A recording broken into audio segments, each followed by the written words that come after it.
মানুষের জীবনটা ভারী অদ্ভুত। কখনো এই যে জন্মের পর মায়ের কোলে কত কষ্টে লালন পালন হওয়া জীবনটা, একসময় সে নিজেও নিজের পায়ে দাঁড়াতে শিখে যায়। কিন্তু শিখলে কি হবে, দিন শেষে ঠিকই কারো না কারোর কাছে আশ্রয় খুঁজতে হয়। কারণ যখন সে নিজের পায়ে নিজে চলতে পারে, তখন সে চিন্তা করে আমার তো কাউকেই লাগবে না, আমি নিজের পায়ে নিজে দাঁড়িয়ে গিয়েছি। কিন্তু দিন শেষে যখন তার বয়স আস্তে আস্তে পড়ে যায়, তখন না আবার কারো না কারোর ভরসা লাগে। সেটা হোক না লাঠি, হোক না নিশ্চিন্ত একটা হাত।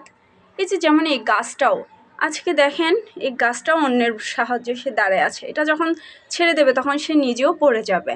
সেম আমাদের মানুষের জীবন, কারোর ভরসা এমন একটা জিনিস যে আজকে ভাবতেছে এই গাছটা আমাকে আঁকড়ে রাখবে, কিন্তু কিভাবে নিশ্চয়তা দিতে পারবে ওই গাছটাও তার হাত ছেড়ে দিবে না?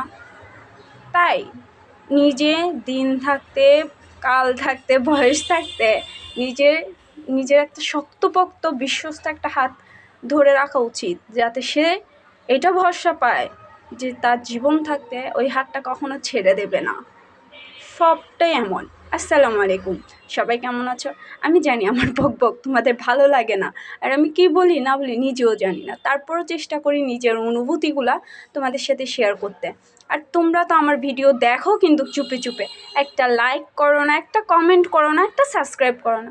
কেন? একটু লাইক করে দিলে কি হয়, একটু সাবস্ক্রাইব করে দিলে কি হয়, তোমরা আমাকে একটু একটু উৎসাহ দেবে কিভাবে ভিডিও বানাবো, কি বলবো। বলো, তোমরা বললে আমি সুন্দর সুন্দর ভিডিও আরও তোমাদের জন্য মেক করতে পারবো। তো সবাই ভালো থাকবা, আর আমার একটু বকবকগুলো সহ্য করে নেবা। আর কীভাবে কী বলবো সেই তো আমি উঠতে পারবো, তাই না? আমি চাই তোমরাও আমাকে বিশ্বাস করো, আমিও তোমাদেরকে বিশ্বাস করে তোমাদের দিকে হাতটা বাড়াই দিই। আমার ফুলগুলো সুন্দর লাগতেছে না? আল্লাহ হাফেজ।